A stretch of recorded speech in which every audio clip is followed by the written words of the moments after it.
Uh, but yeah, so just hanging out tonight for a few minutes and just seeing what everybody was up to. Been working with these different devices over the last couple of weeks. Uh, did 3 weeks with the books. I'm about through my first week with the ViWoods AI paper. So I've been using that and trying to daily drive it at work. And of course, I have the Manta, but I've deliberately been trying not to use it just because it is my. Um, oh, thank you. So the microphone's coming through good now. Appreciate that. But yeah, so big thing was that I had. Trying to use the WeWords and see how it is going to fit into my workflow. I've had some struggles. Of course, those of you in the Discord know that there's been some growing pains with the way my system works on that device. And I think that that has caused me a little bit of a learning curve, more so even than with books. And I think that's kind of where my learning curve is, that uh, these devices are all so different, and you get so used to the device that you daily drive, and you forget that there's a whole nother way maybe of thinking about things. And I don't think any of the ways are necessarily right or wrong. I mean, I know Aaron and I from 2530 Media, we kind of jab each other about the different devices. But the truth is, there's a device out there for everybody, and a device that fits you better than another device. Or maybe you have a specific use case that you need a specific size of device. And those types of things are really important to consider when you're thinking about what you're going to purchase. And so for me, I kind of try to look at all of that. But I also try to look at it from my specific use case and say, what how would this work if it was the only device I had? And that's the lens that I try. um yeah. Shing says, who knew that someone could be harder to learn than books? And I think that, that was kind of my misconception, was that, the WeWoods has a very simplistic, and I don't mean simplistic in a bad way, but a very streamlined notes app and a very limited toolbar. And because it has that, I assumed that that meant that the overall interface would be simple and would be easier to use. And if you look back at my unboxing, which I'll drop down in the description of this after it's over, I basically said that. I basically said this is such a streamlined, very limited tool set interface, and I kind of found that refreshing. The problem is for me is that they also seem to be putting you into a very, some would argue, overly structured environment for your files and file types. And, again, if you don't have your own organizational system, if you're not folder driven like I am, you might not find that a problem at all. And for someone who hasn't been doing a lot of organizational things, especially around folders, and this is your first entry into a device and you're trying to organize on the device the whole time, it may be really good. Uh, but again, you have to realize what those limitations are and try at the same time to understand, what are the things that you can do to make that better? How can you mitigate that? And yeah, and She Inc. also points out that annotations are even more simplified than notes, and that's 100% true. And I think, let me pop over here for a minute, and we'll kind of do this in real time a little bit with the demo. You'll lose my camera, but I'll pop back and forth between the two. So let's pop over to the demo here, and keep the comments coming. Uh, Take a look at this, and let me know if that's coming through okay. Let me see if I can make it a little bit bigger as far as try to pop in on this. As a matter of fact, I'll pull my camera up so you'll be able to see me too. Again, remember, we're also testing out Meld Studio to a point here to see how that's going to be as a live streaming platform. So I'm learning as we're going. So go ahead and pop that in, pop over, and then let me see if I can zoom in on this camera a little bit so that we can go through here. Give me just a second, folks, and we'll be right back on it. I'm going to try to zoom the camera in a little bit.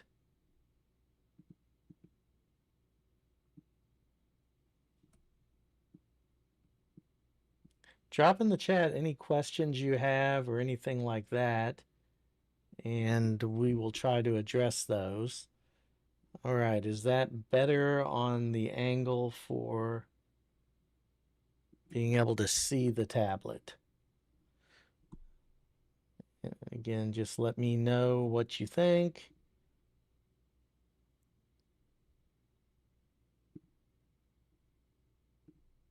Okay, so hopefully that's helping as far as the camera angle. I got that in. I think you're right, Shing. You said it's great for journaling, great for planning, makes a decent ebook reader. I'm not 100% sure if it's great for planning all around.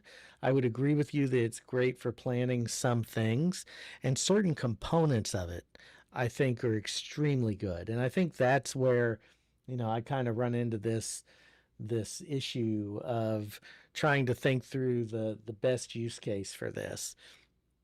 For example, they give you all of these stock folders, but you can't change them. The only place when you're taking a note that you can add in any folders is under paper. And then, of course, you can add folders into learning, which are your PDFs, anything EPUBs that you load that you want to read. And then you can also create folders in pickings. What you can't do is create anything in like memos. If I go in here, you'll notice that there's no subfolder structure. There's only the memos. And memos are kind of, I found these today, so this was a new thing to me entirely. You can't even find the memo unless you come into your drop down over here on the side. It's not even an option from the main home screen or anywhere else. So if you go in here and you go into memo, and this is where it really gets confusing. So you have this memo view here with a very limited tool palette. Then you have a to-do list. And so the to-do list is basically you set a to-do and then you can actually add in a date and time for that. And you can put it in here. But what it doesn't do is it doesn't go to the calendar. And you can set a reminder, but you can't go to the calendar. So I don't know so far what I would use this particular component for. And maybe that's just me. Oh yeah, it is in the apps. You're right, Shing. So, but it's not on the home screen is what I meant to say. So like, for example, if I can go to files from here. If I go to the home screen and then I go into apps, you're going to see memo here. So good call on that. It's definitely there.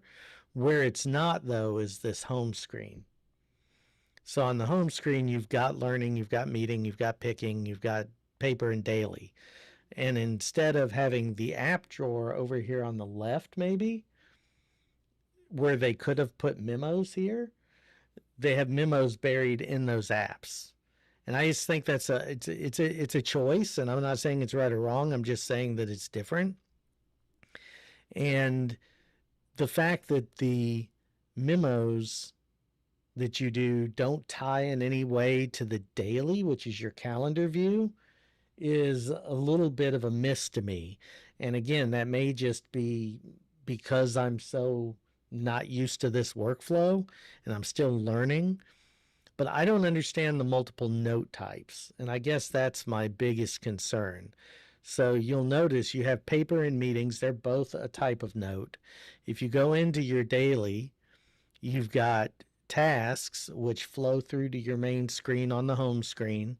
You've got notes, which is a separate notes file than the one that you have in your paper or your meetings. And then you have memos. So you have all of these things that are kind of vying for each other in the space of what I would consider a note. And, throw it in the chat if you think I'm off base here. But to me, those interfaces are all different. Like, for example, in paper, you can only use the AI on one page at a time, but in the meeting, you can recognize up to 5 pages and generate, although not the best, but you can still generate meeting minutes. From the daily, you can text recognize within the daily, or you can email the daily to yourself. You can prioritize your tasks with AI in there. But it's all kind of almost competing with one another. And then you've got the memos on top of all of that. Shing says, I don't even know why the memo app was included. Need someone to find a use case for that. Nothing ties into the calendar like it should. I agree. Now, one thing both paper and meetings do share is that you can attach them to daily. So if I go into, let's just go in and create a new paper note here. And that's another thing that's weird in the interface. If I go into my notes interface, and I don't want to show my work notes from today, but if I go in there and I hit the little icon up at the top, which is the notebook, and create a note from there, I get my choice of templates. If I hit the new button, like you saw in the memo a little while ago, I get this blank whiteboard, and then I have to physically go into and pick my template. It's not a huge deal. It's not a killer, but it's just something that I don't understand why new note in both places doesn't do new note. That just seems a little counterintuitive to me. And maybe it's me. It's a me thing, and it could be. But one thing that both the meeting notes and the paper notes do share is this idea of associate with daily. And the associate with daily is really cool because you basically can pick your date, which is something I really wish both BOOX and Supernote would implement. I think that would be really, really cool for them to be able to do this. Supernote has a date created option. So whenever you create a note on a specific day, it ties it to that day. But here, let's say I want to go ahead and put this on the 11th, and I say confirm, and then I'll go to the daily. So now when I go to the daily, you'll see here on the 11th, I have paper 1. And that makes that really easy to be able to see that. And it gives you that nice little pop-up. The thing it does that's a little different is it changes up. You'll notice here that I have 2. One is a meetings note and one is a paper note. So again, I don't understand the multiple note interfaces. I'm just not 100% sure why that is the way it is.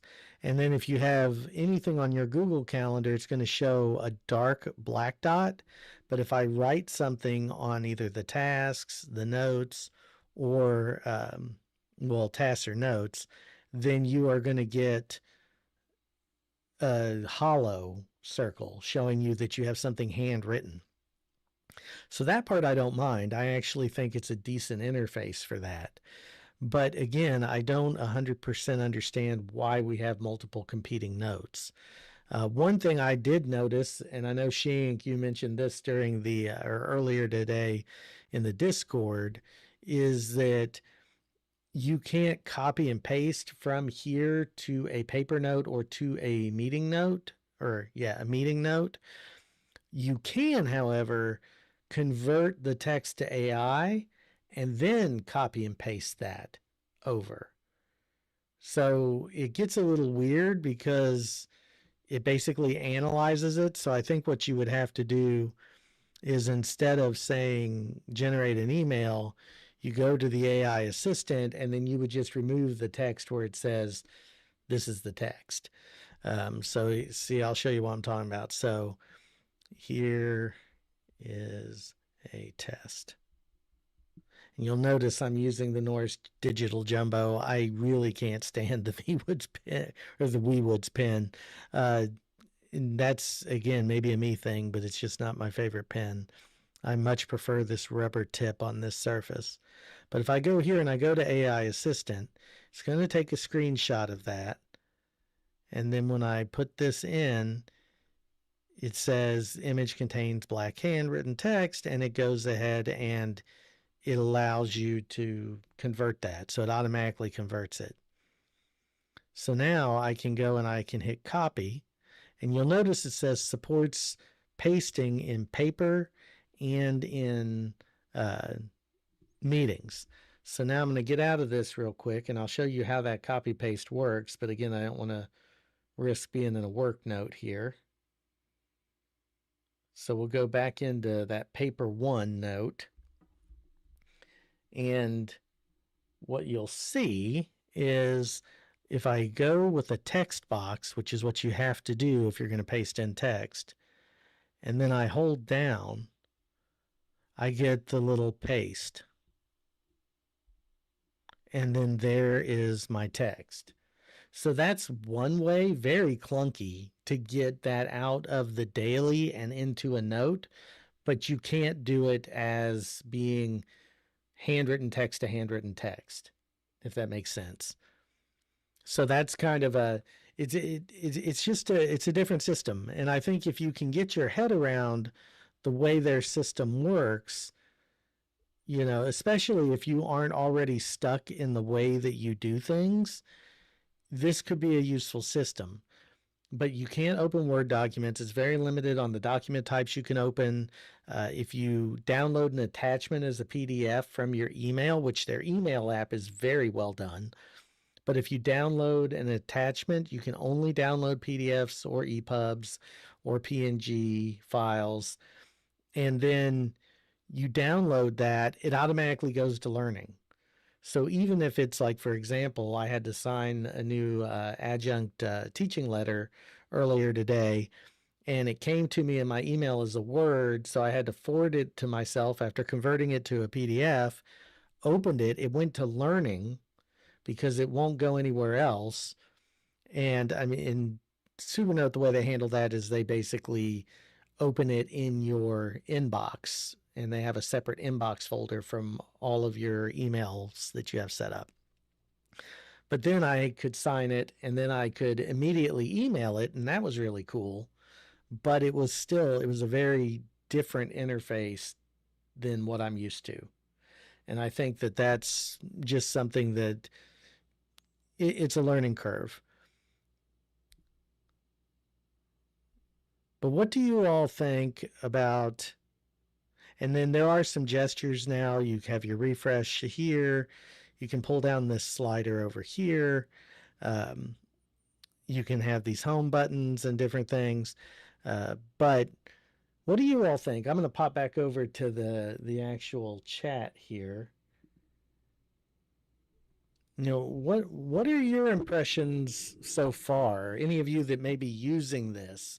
What are some of your frustrations? What are some of the things that you're shocked it does or doesn't do?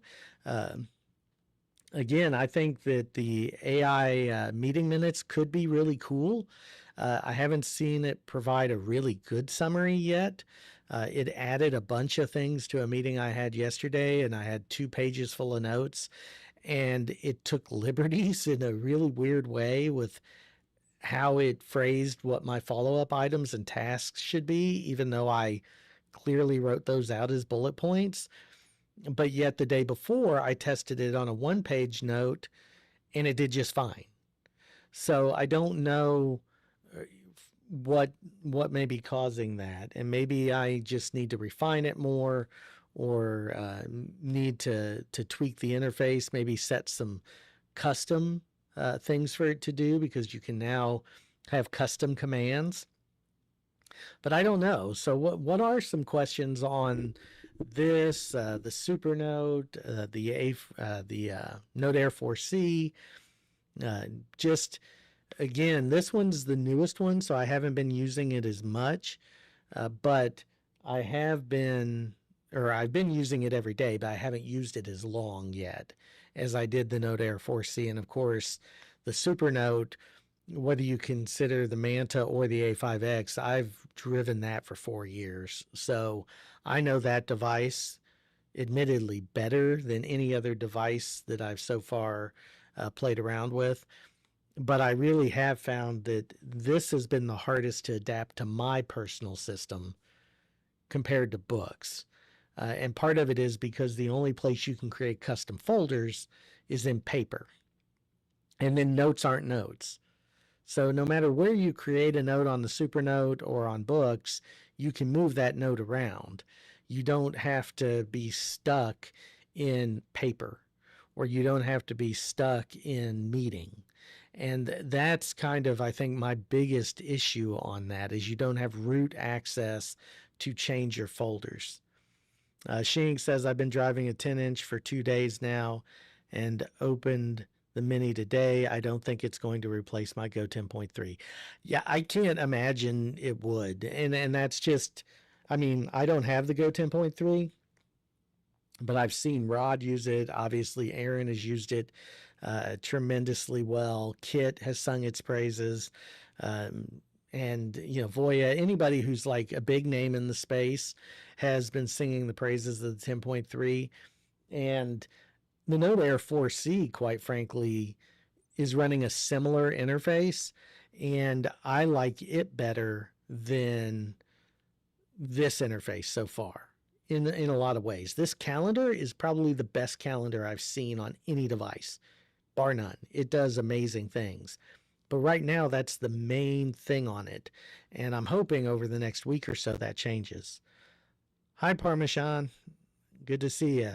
The fact you guys can keep multiple devices and not just freeze up trying to remember what device you're on is amazing to me. Well, this is new to me. So, you know, if you're new to the channel, or I know I've seen you on Rod's channel a bit, it is hard. But at the same time, you know, I keep a structure, and with books, that was easy to do because I just replicated the folder structure that I have on the Supernote on books, and some of my notes live on the Supernote, some of them live on books for now for those 2 weeks. And that was really easy to do because of the apps. The Books app is not near as well developed as the Supernote app, but it allows you to create folders right inside the app, or the web app, and on the mobile and desktop app. And ViWoods doesn't even have an app. They have a web interface that allows you to upload documents through, and they expire within 24 hours, or you can set different time frames up to 24 hours. And they don't even show you when they've uploaded. So it's like it doesn't confirm on the screen that it's uploaded. You just have to check your device and receive the files. So it's an interesting interface, and I'll do a walkthrough on that and how that works. They claim it has to do with security, and that's why they are technically more secure, and this is their claim. I don't know how accurate it is. Maybe someone like Jay could enlighten us and let us know if that's really accurate. But, you know, that's the claim, is that because of the fact that it doesn't stay in the cloud, there's no cloud solution that they have, that you're more secure. And again, that could be true. That could be the case. I don't know. But it makes it very difficult to do almost anything. And I think that's where I struggle, is that I can't create folders in an easy way. I can't even get to the root folders of this device. Supernote doesn't let you quite create folders at the root, but it lets you create in every category they have. And I keep everything in notes, except for very few things. So even though it's technically a document, technically a note, technically an image, it doesn't matter because I can put it anywhere I want to, and all of their notes are notes. Here, having those multiple types of notes causes more friction for me. And the fact that they all save to a specific folder or location causes more friction. Shing says, I love the calendar so much that I'm trying to figure out how to keep that in my flow, but will have to keep my second brain on the GOAT 10.3. The GOAT. I think that's hilarious. But I get it. I mean, shout out to Aaron. The Go 10.3 is much better for second brain stuff. My biggest problem with books so far has been the fact that it's much harder to get things off the device, specifically into Obsidian, which is what I use, because the Supernote community plugin for Obsidian is genius. And it makes sharing with Obsidian so easy, so seamless. And that's where my true second brain lives. All of my notes exist in Obsidian and on the Manta, but Obsidian is where I really link everything together. And I think that's my workflow is so heavily invested in that, it's making it harder for me to figure out the best ways to integrate these. But that's why I'm thinking about it from multiple perspectives and trying to give as much information as possible, including my own frustrations. Because quite frankly, who knows what's going to frustrate a certain person? I mean, I know Aaron is using the AI Paper Mini and it's phenomenal. And David over at Tablet Tech is using the AI Mini because they need something small and portable that is really easy to use, and in their case has a front light.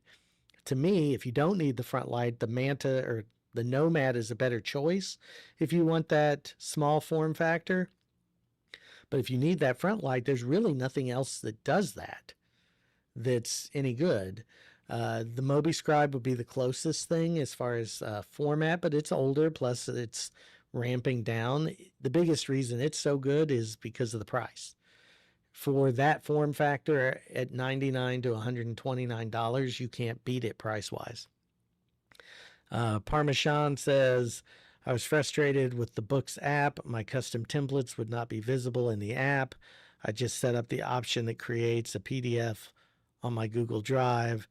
I have the Go 10.3. Yeah, and the Go 10.3, if you're in the BOOX ecosystem, BOOX was kind enough to send me a Note Air 4C.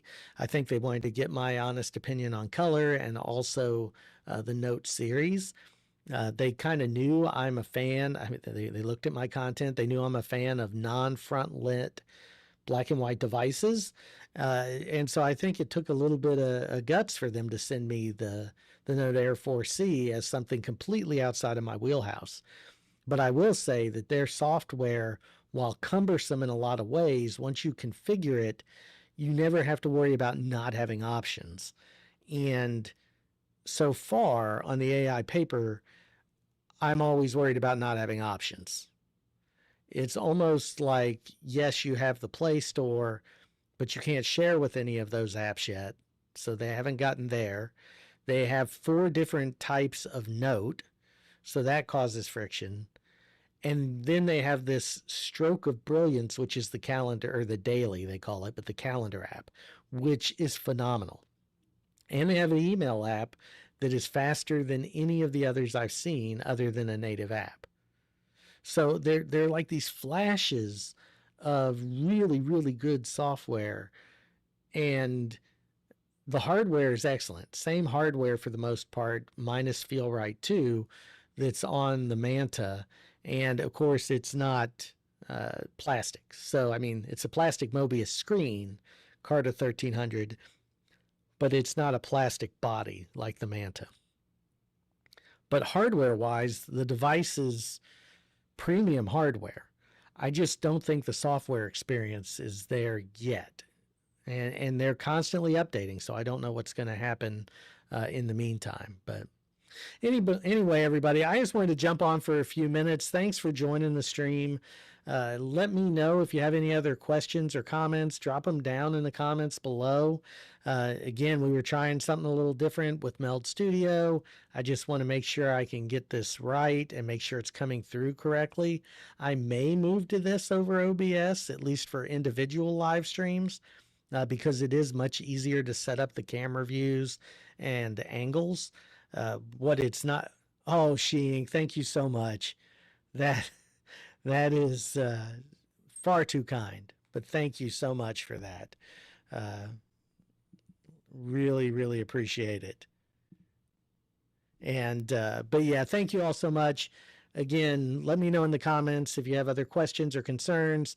And who knows, we may do a few more of these here and there over the next few weeks. This weekend's going to be busy for me because our youngest is turning 15 on Saturday. So I will probably be radio silent this weekend. But again, thanks to all of you and have a great night. Until next time, just keep moving forward and we will talk to you soon. Bye now.